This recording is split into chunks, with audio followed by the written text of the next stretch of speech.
welcome to Samurai Flag channel. Hi, I'm Kazu from Samurai Flag channel. And I'm Francis. I am 25 years old and I was actually born in Japan, but I moved to America when I was a baby and I've grown up there all my life and I just recently moved here.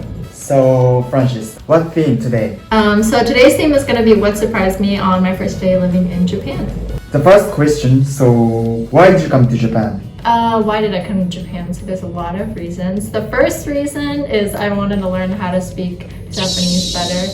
I grew up with my mom talking to me in Japanese, but I always spoke back to her in English. So I never really grew up like learning how to speak Japanese that well. And I just wanted to learn how to speak Japanese better, yeah.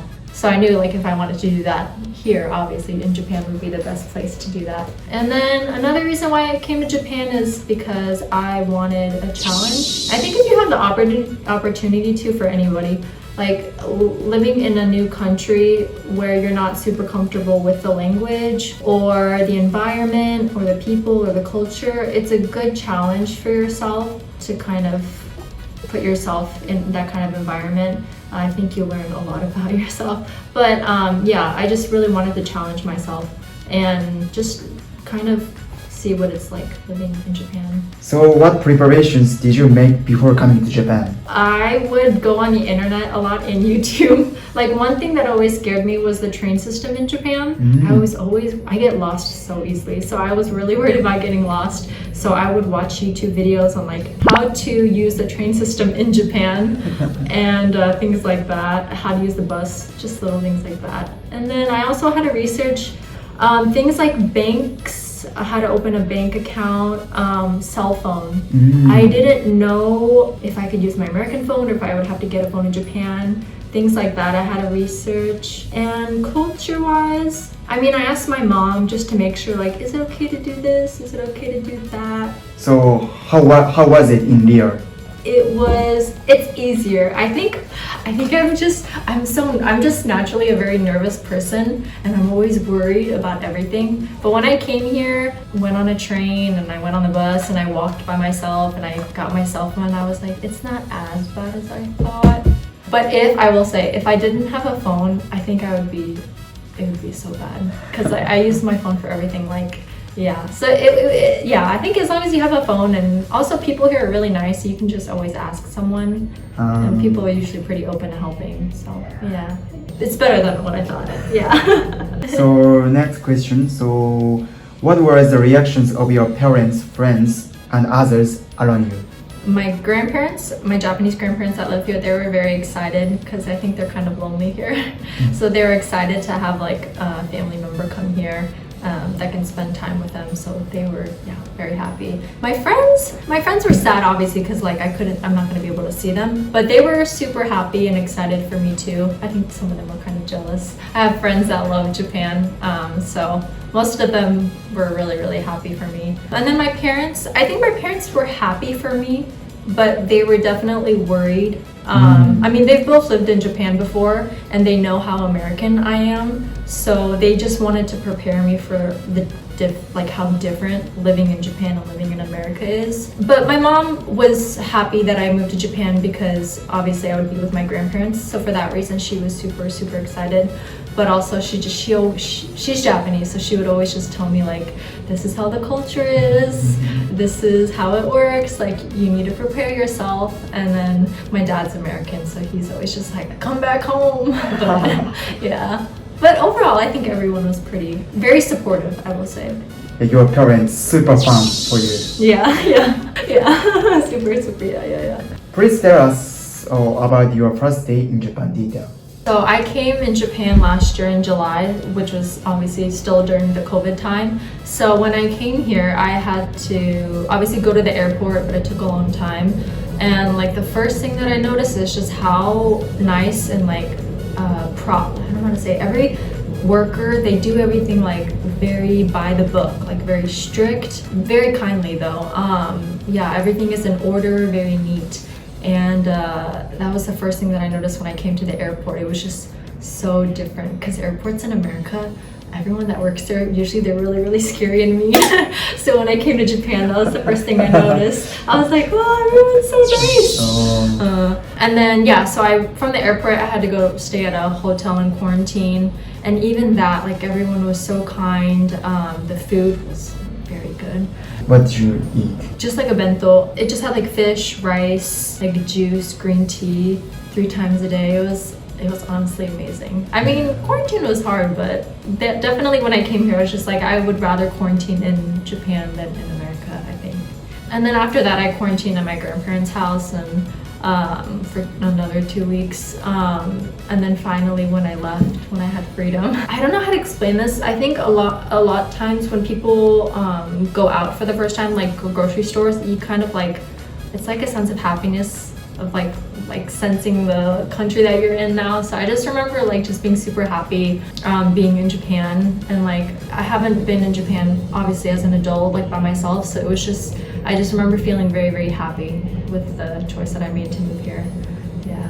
What was the most surprising thing about coming to Japan? First year that I came here, I worked as an English teacher for kids from ages like 3 to 12. When I came here, I wasn't, as a teacher, they're very touchy. Like in Japan, I kind of knew like growing up, you guys have like the kancho culture. I don't know how to say Kancho culture in Japan? Kancho culture, yes. Like, I don't know how to say that in English, just like, basically, Japanese kids are, I feel like, very touchy. Even like they want to touch your hair and face and like everything. In America, maybe it's normal, but I think parents in America, they always tell their kids like, don't touch strangers. It's not, we always say it's not kind, like it's not respectable. Yeah. But in Japan, kids are just, they're very, very touchy. Why do you know Kancho bunka? My mom. My mom.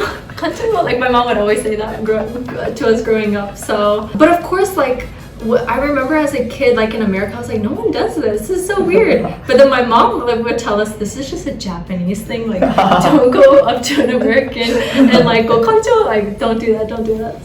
So interesting story. Yeah. Other surprising things. So also like I kind of knew it from like there's like videos of like Japanese kids and stuff that you can watch on YouTube, so I kind of knew it growing up in America.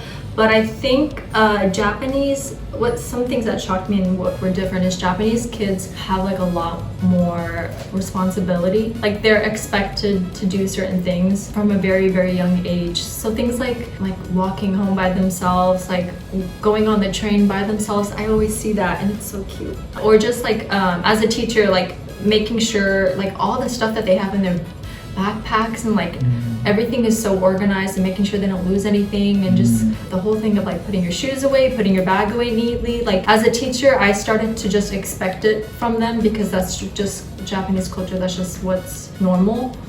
So that was definitely very different because it's not like that in America. And then some other things that were different and shocking, I think like most people kind of already know, but like when you come to Japan, I'm from America, so like when you come to Japan, it's definitely obvious. It's just how clean again, it goes with the orderly thing, but how clean everything is. Like the streets, like restaurants, even bathrooms, like everywhere is just so clean. But I can never find a trash can in Japan. So like sometimes I'm like, where do Japanese people throw stuff away? Like I always have trash with me. Yeah, just the streets are always so clean, and like even in Tokyo, like it's a city, so you would expect it to be a little dirty, but it's always super clean. Have you ever tried hot spring? Okay, so when I was a kid, I used to go to the onsen.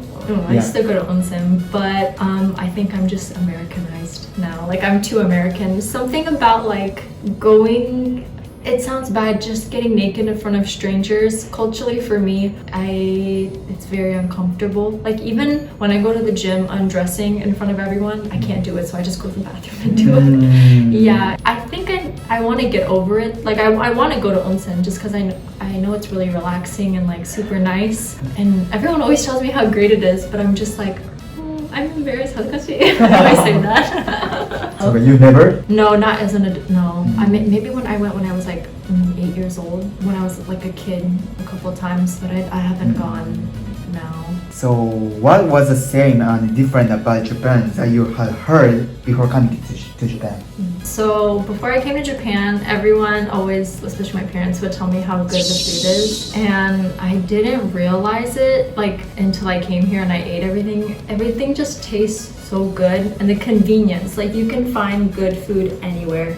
Konbini, like the convenience stores, restaurants, subways, like there's just, and it's really healthy too, like good healthy food is everywhere. I was vegan or vegetarian and vegan from 13 to 21, so I actually didn't eat like meat, fish, eggs, a lot of things. A lot of people would tell me like when I was a kid, like, oh, you're missing out, like Japanese food, fish, meat, like they have really good things. And then finally when I moved here as an adult and I'm not vegan anymore, like yeah, it's very true. Like yeah, udon, tempura, like kare rice. Kare rice. Kare rice. How is it? It's so good. Katsu kare. Katsu kare? You It's like my it? favorite. Yeah, I think somen and udon and tempura, like those foods are they're so good. Like Japanese. Yeah, yeah.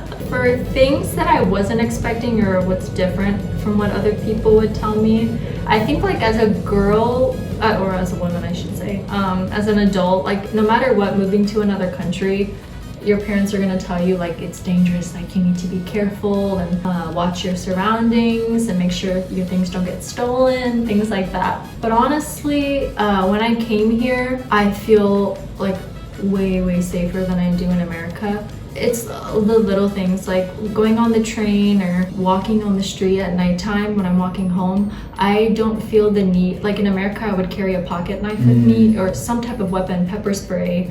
Some people carry tasers. So I did that in America, but coming here in Japan, like I don't feel that sense of fear that like there's danger. And I know it happens sometimes, but I don't know how to explain it. Just being in Japan, you can tell that it's not as much of a problem as it is in America. So I think overall, that was definitely different is one thing I noticed. I just feel a lot safer personally. So the last question. Things you want to do and experience in Japan in the future? First, obviously, I just want to travel more.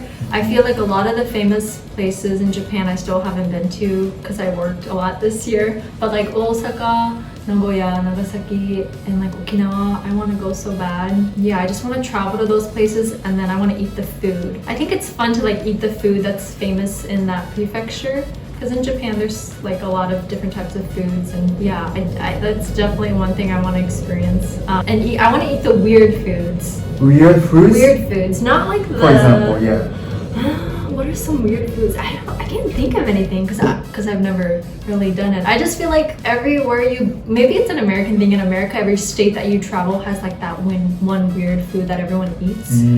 So maybe in Japan, I thought like maybe you guys have something like that. Definitely, I want to try more foods, travel. I really want to travel. I want to make more friends. Yeah, that's very important. I have like 2 friends in Japan. Oh, really? 2 friends? Yeah, I don't have a For lot 1 year? Yeah, making friends in Japan is not the easiest thing. Plus, I don't speak Japanese that well, so it's really hard. And with Corona, like it's hard to meet people. I want to experience having a group of friends and just going out to eat or like going out to drink or going out to like have fun or having like I always hear people have like nabe parties.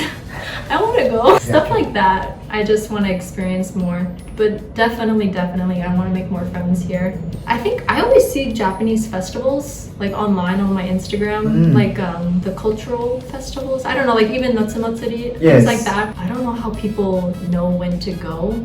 But how do I say, like the fireworks, hanabi. Hanabi, yeah. Yeah, things like that. I want to experience. You've never? Not as an adult, no. But I really want to. I want to go, and then I want to eat like the foods at the festivals because I always hear that they're good. I want to go to more amusement parks. I love roller coasters. What's that one in Osaka? USJ? Yeah. I want to go to USJ. Things like that. Or like, I went to Disney World or Disney Sea when I was a kid. But just like experience those little things in Japan and learn more Japanese. Gotta learn how to do that. Gotta get better at speaking Japanese. That's like my number 1 thing I want to experience. But yeah, so overall, I definitely want to stay in Japan. I think there's just a lot of reasons. I think like this year has been hard in some ways, but I think overall, like I definitely am happy being here in Japan. So like the environment, the food, like the convenience of it all has made me really enjoy Japan and want to stay here. Yeah, I think if I make more friends here, I definitely will like Japan a lot better, because sometimes it gets lonely that I don't have any friends. But I think if I keep, doing things like that, putting myself out there, I'll enjoy it like 10 times better. Right now though, since I'm not working, I just do like personal like one-on-one English teaching lessons. I teach English to like, I don't know, anybody that wants to learn English, I do that and I really enjoy it. So if I could do that more, that'd be great. And if I can learn Japanese more from somebody. Someone teach me Japanese and I can help you with your English. Yeah, hopefully I think as time goes on, I become happier and experience more things here. And I'm still at the point in my life where I don't know exactly what I want to do. And being in Japan, teaching English is kind of the only thing, the only job that I can do until my Japanese gets better. So I really enjoy doing it. So yeah, definitely I want to find a career that I am passionate about and I love doing. So be careful from Japanese kids kancho. I will be careful. Thank you guys for watching this video. I really appreciate it. If you guys liked the video, you should like it and subscribe. Bye bye.